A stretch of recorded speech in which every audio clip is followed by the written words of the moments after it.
The last 3 years of war have shown no mercy to either side.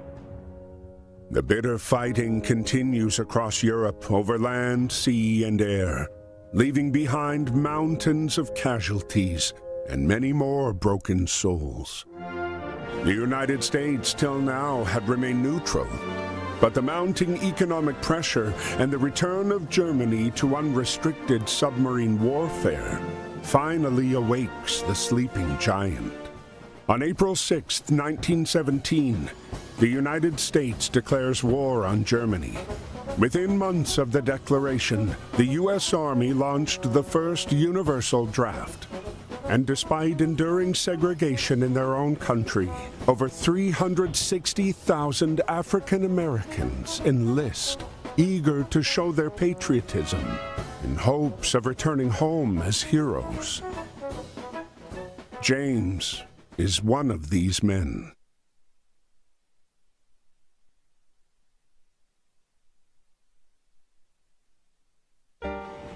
Dear Brother James, I hope this letter finds you well and that working at the docks is not too backbreaking. It's good to receive news from you and from home. Keeps my mind off of the war. We wallow in the trenches, in the mud among the rats and the dead bodies, afraid that if we stand tall, we might catch a bullet. But if you take anything from my letter, I want it to be this. Do whatever you can to stay away from this madness. You followed me everywhere when we were kids.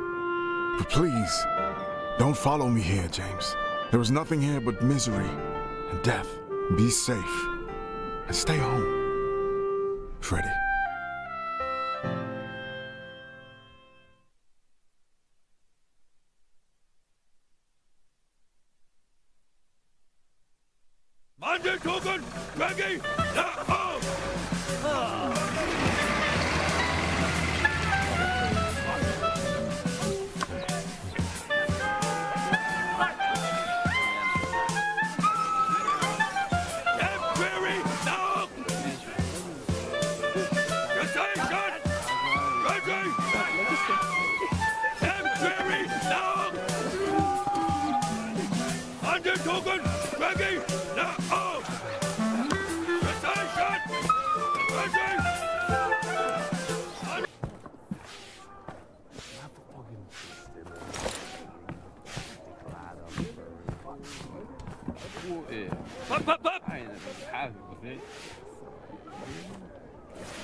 Dear Freddie, it's good to hear from you. Sorry to disappoint, but it looks like I'm following you around again. I've already enlisted with the 15th New York National Guard Regiment, or the old 15th, as they call us. We're done with our training and on our way to the front. We'll sail from New York to France. We're on our way to help you win the war. But don't you worry about me. I can take care of myself just fine. Your little brother, James.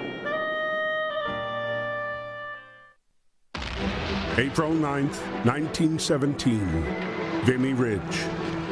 This geographic stronghold, held by the Germans since the early days of the war, remained impenetrable.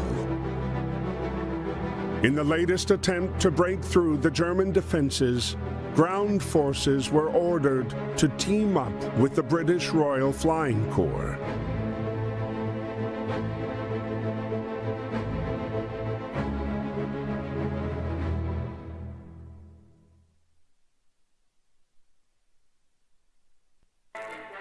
Before launching the attack, the soldiers were given a moment to write to their loved ones.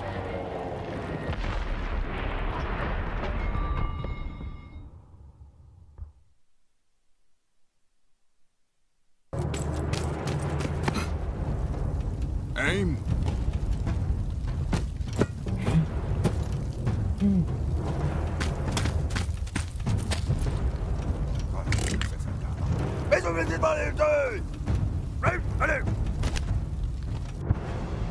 Interrupted by George's unconventional landing, Freddy soon learned that his unit was going to take part in the operation and be paired up with the peculiar British pilot, now grounded and without a plane to fly. 10 hot! Oh! Ready?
Despite his haphazard flying, George managed to pinpoint the enemy's location.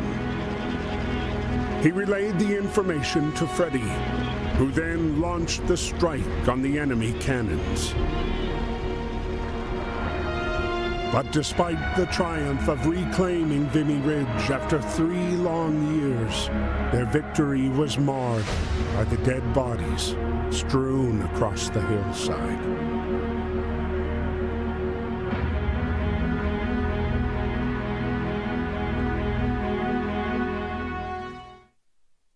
While Europe was torn apart by war, the U.S. had begun a massive mobilization in what many believed could permanently change the tide of the war. Aboard the USS Pocahontas was a racially segregated unit. The old 15th, made up almost entirely of African American soldiers.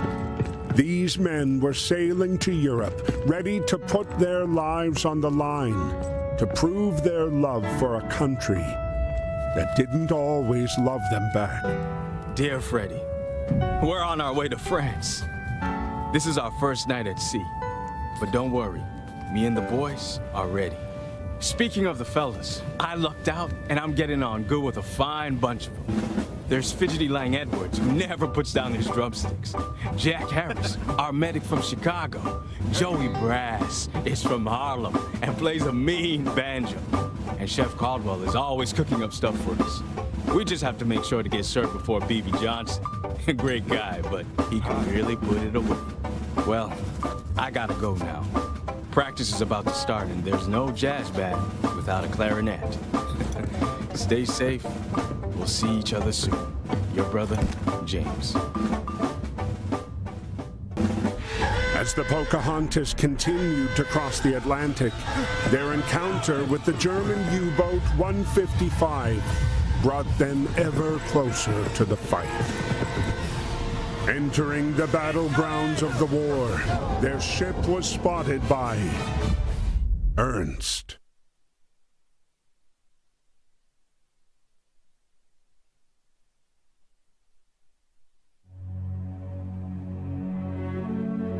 May 31st, 1916. On land, the conflict was bogged down in trench warfare. Neither the Allies nor the Central Powers were able to make significant gains.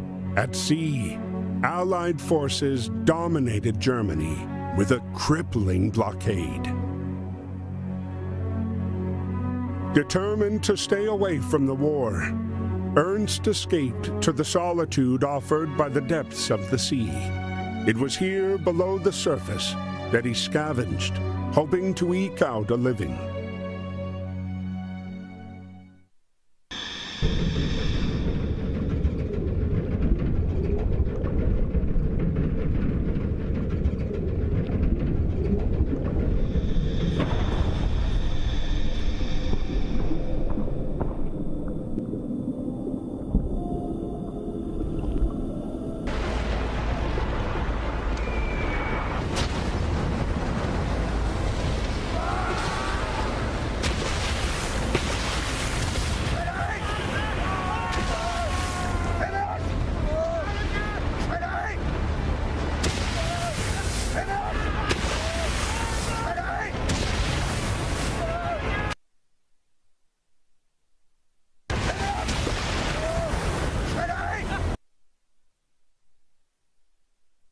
In 1916, the U.S. had remained neutral, allowing for business as usual.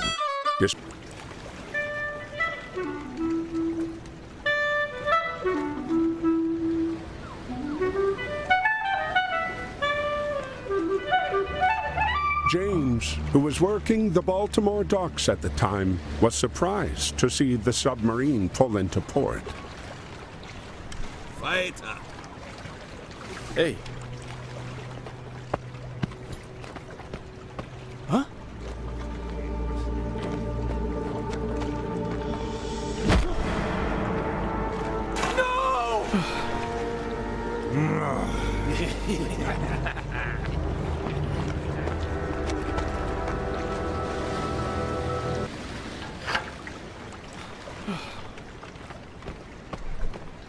Weakness! You kick.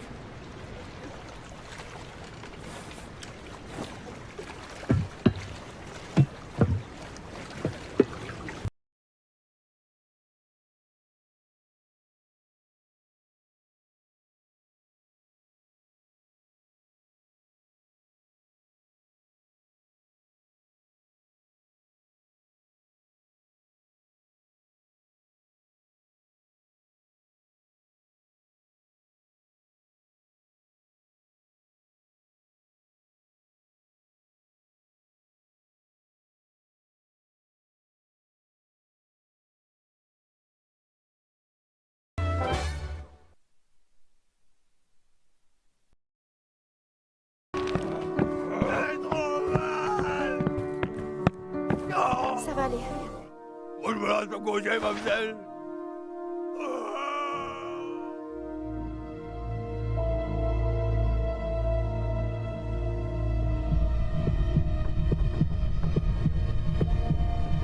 Non, non, non, non, non, non. C'est bon.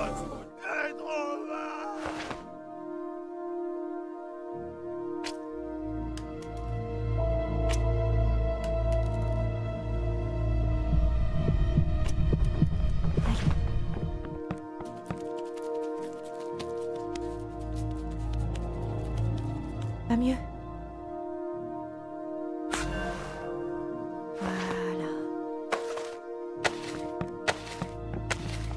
Voilà.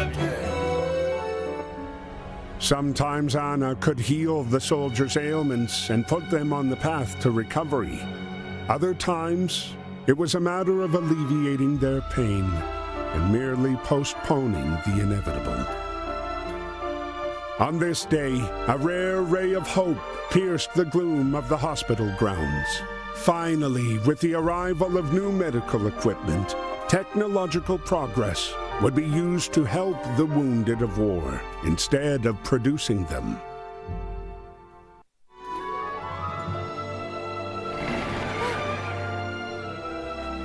Surprised to see her dear friend again, Anna handled each of the wounded soldiers with care. She couldn't wait to speak with Freddy and catch up on old times.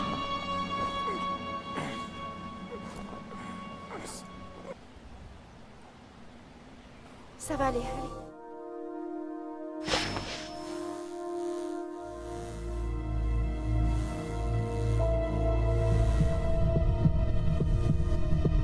Ah non.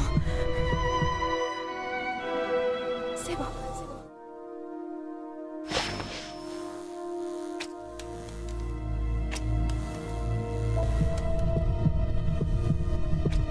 Ah, non, non, non, non.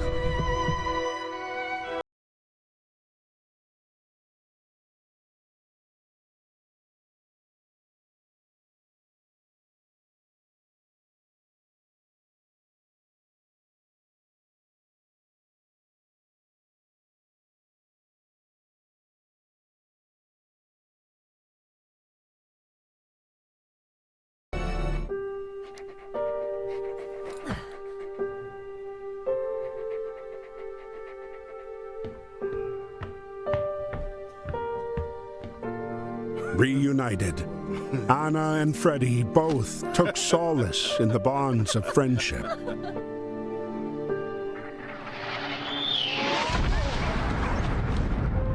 Hearing the bombs fall, Anna knew they had struck the heart of a populated civilian area.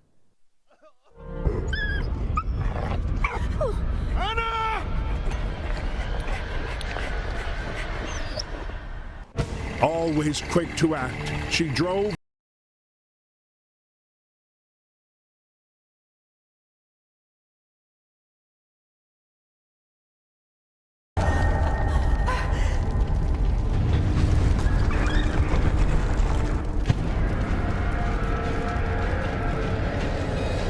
Seeing a Zeppelin creep toward the bombed factory, Freddie feared the worst for Anna. He hopped on his motorbike and raced to join her.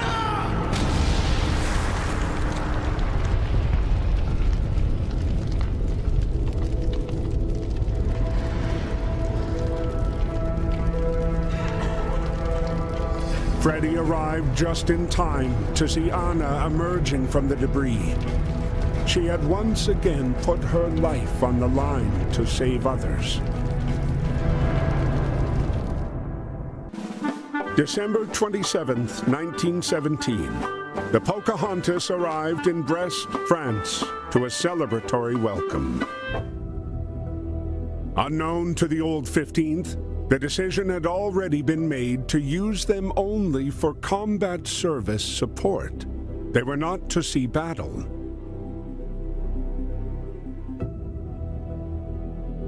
Desperate for soldiers to fight, the French pushed hard for the newly arrived 15th to join them on the battlefield.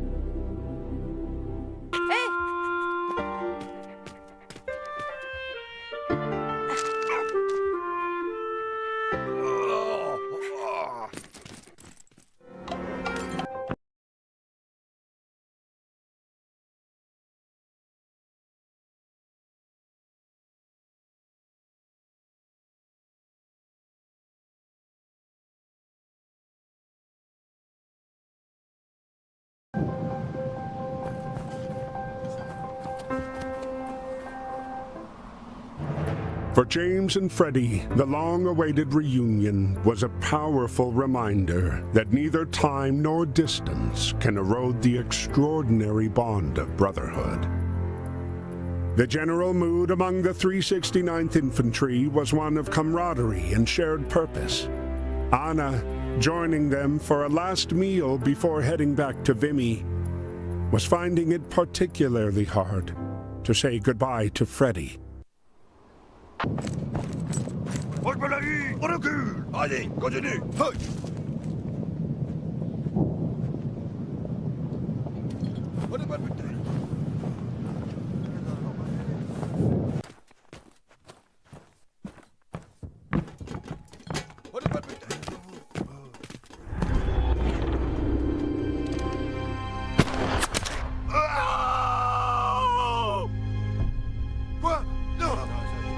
But their renewed optimism was soon dashed.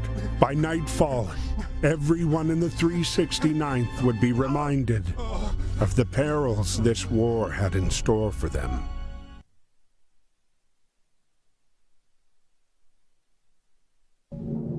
Arriving in Vimy, Anna was now ready to begin her new assignment, training British medics.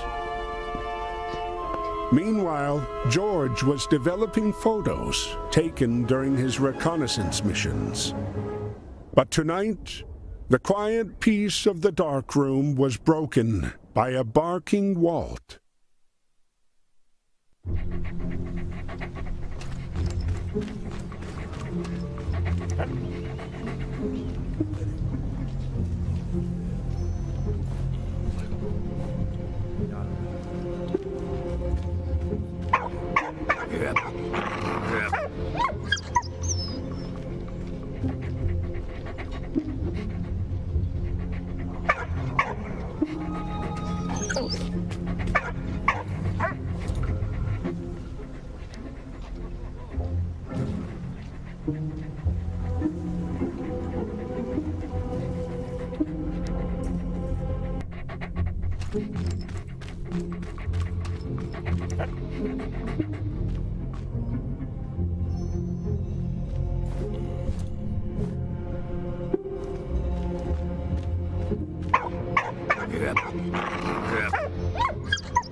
Potter!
As George headed back toward Allied lines, he snapped a photo of the massive movement of enemy troops and weapons.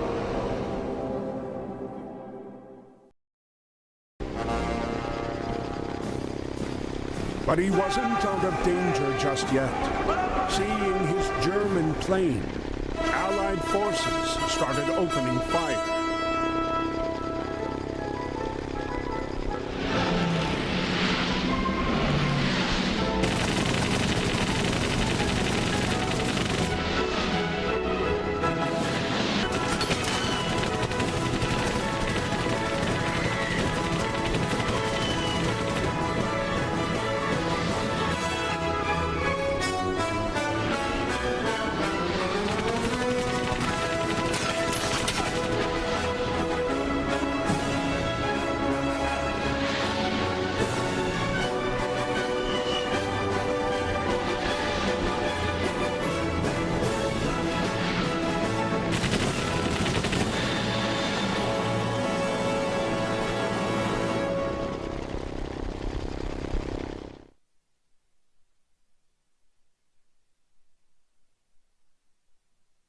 Upon landing, George was placed under arrest on suspicion of espionage. Fortunately, he was able to back up his story with proof. Spring 1918. With the Brest-Litovsk peace treaty signed, German fighting on the Eastern Front came to an end, freeing up troops for advancement to the Western Front. A series of offensives were launched, pushing the Allied lines to the breaking point. The last of these offensives was launched near Saint-Menehould.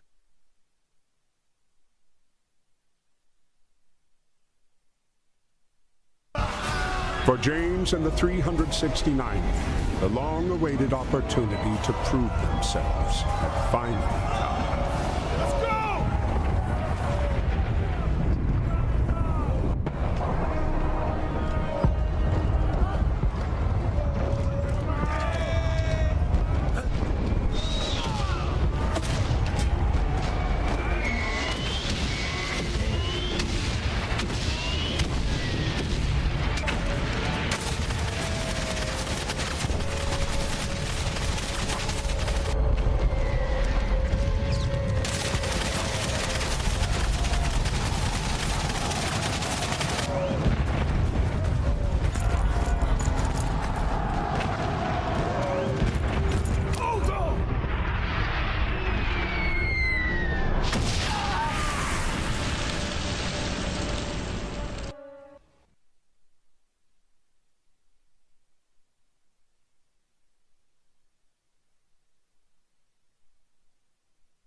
Even though they had managed to hold the position, the 369th had paid a heavy price. Before leaving to care for the wounded, Anna made sure to give James and Freddie a long embrace, hoping this would not be their last.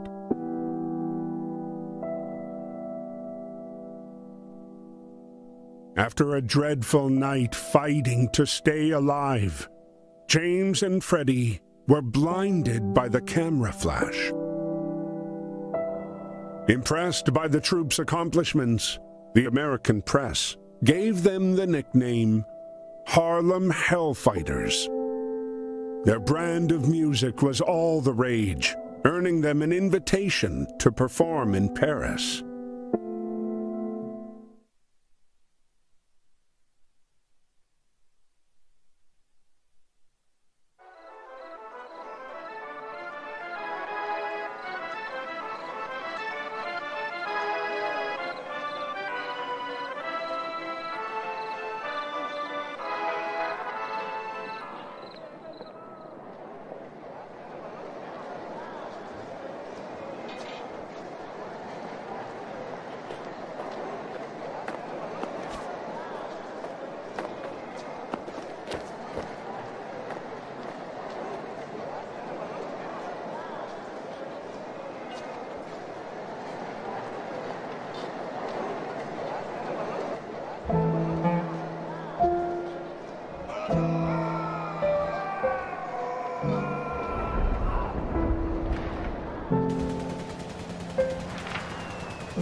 August 8, 1918.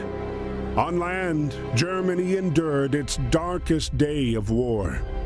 Knowing the Kaiser's demand for victory was unattainable, the German officers pressed forward, fighting for more advantageous positions at sea, in the hope of gaining leverage for negotiating a truce.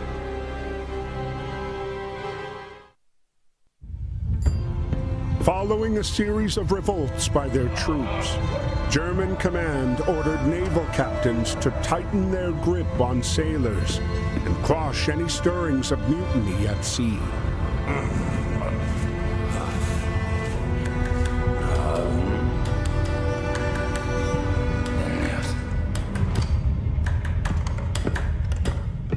Hearing about acts of insurrection, Ernst felt emboldened and decided he had to deactivate his submarine's torpedoes.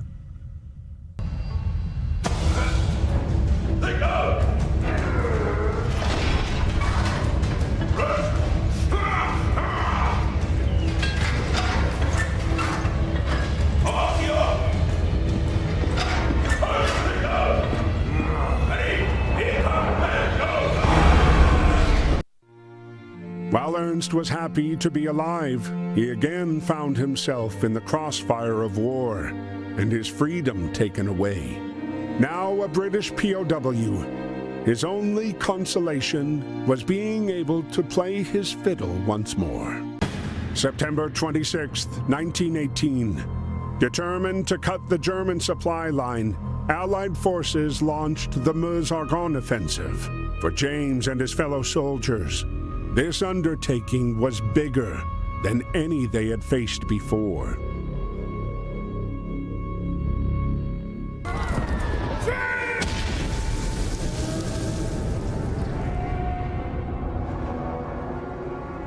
Freddie, barely able to get the words out, pleaded with James to lead the men and continue their push forward with the offensive.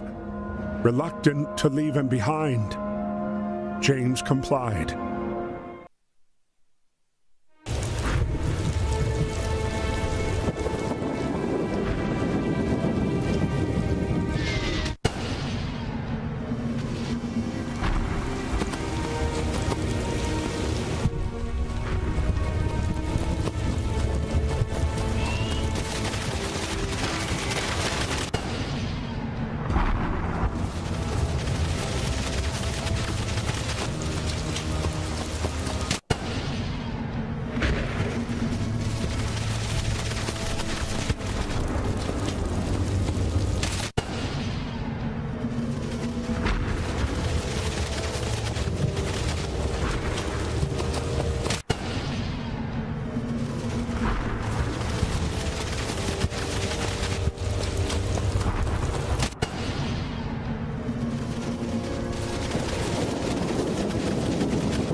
Come on, stay with me. Hold on, Freddy. Tempo, Freddy. Wonderful. After 4 long years, Freddy's injuries had ended his fight. Always the one to protect others, he would now be the one in need of care on the slow road to recovery. Despite his wounds, he remained in good spirits thanks to Anna by his side every step of the way. With Freddy out of commission, James took over as squad leader. For the Harlem Hellfighters, the experience on the ground remained brutal, and the memory of their fallen friends ever present.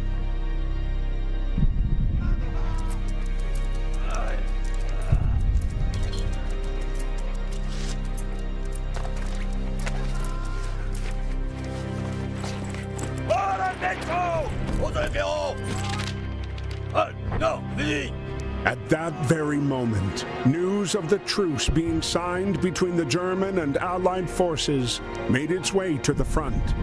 Anna was sent to relay the good news without delay.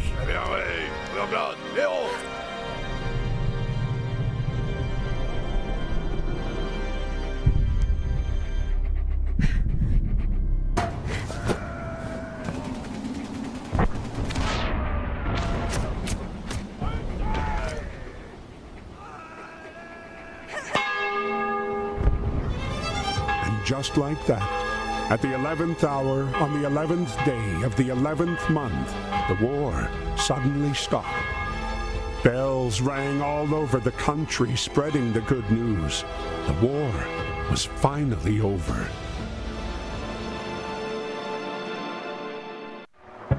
Seeking a new life far from the devastation of Europe, Anna and Freddy set off to make a home in the United States.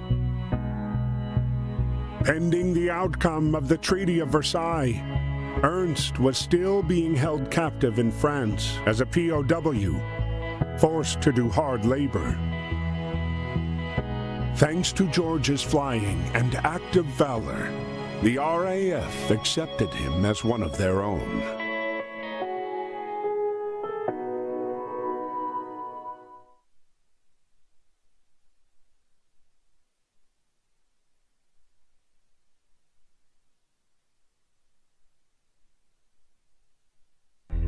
After being duly rewarded the Croix de Guerre by the French military, the Harlem Hellfighters were once again placed under American command.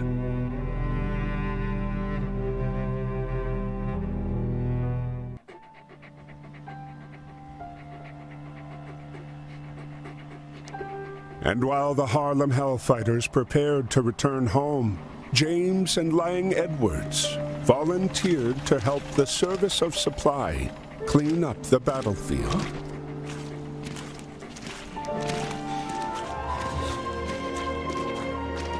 Ernst? Ernst! Ah, James!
Dear James, I'm not sure where or when this message will find you, but please know that I've made every effort to contact you.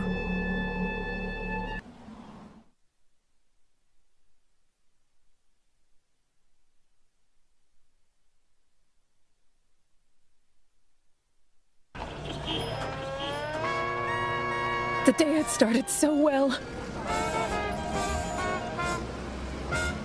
We were on our way to buy furniture for our home.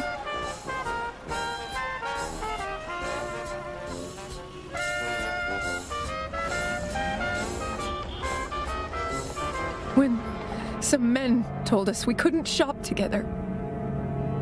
Freddie argued with them, and it ended badly. Freddie! Hold on, Freddie. Come on, Freddie. Don't leave me. No. Hold on. You're all right. You're all right. No. No. Hold on. Come on, Freddie. No. Hold on. You're all right. You're all right. No. No.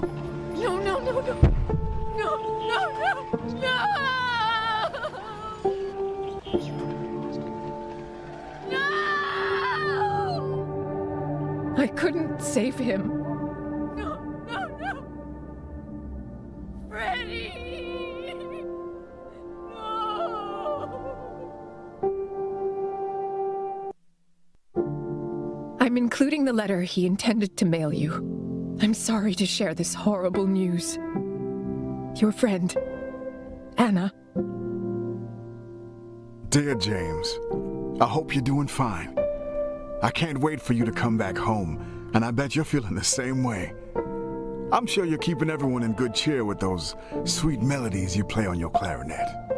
I never imagined romance would come back into my life, especially during a war. But Anna and I are both enjoying a fresh start. None of this would have been possible without you. Your optimism and infectious spirit brought me back to life. It's also been such a joy to see you mature into the man you've become today. I'm so incredibly proud of you. With all that you've accomplished, I know now there are better days for us, for people who look like you and me. I'm certain that the future you and so many others fought for will become a reality. P.S. I hear there's going to be a parade in honor of those who served during the war. You should be home by then, and I will be right by your side. See you soon, little brother. Freddie.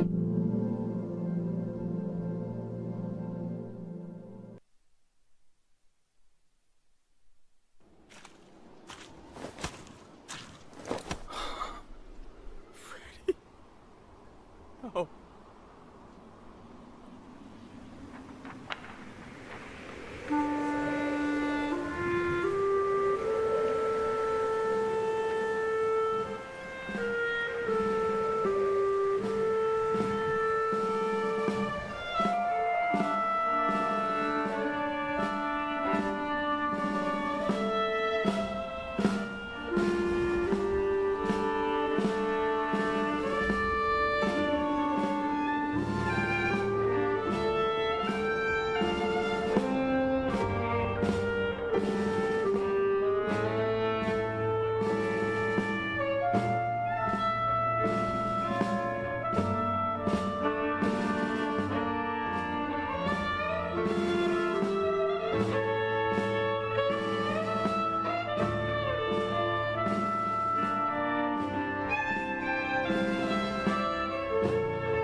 Despite heroic efforts during the First World War, it would take nearly a century for the Harlem Hellfighters to finally get the recognition that they earned with their lives, their dignity, and their valiant hearts.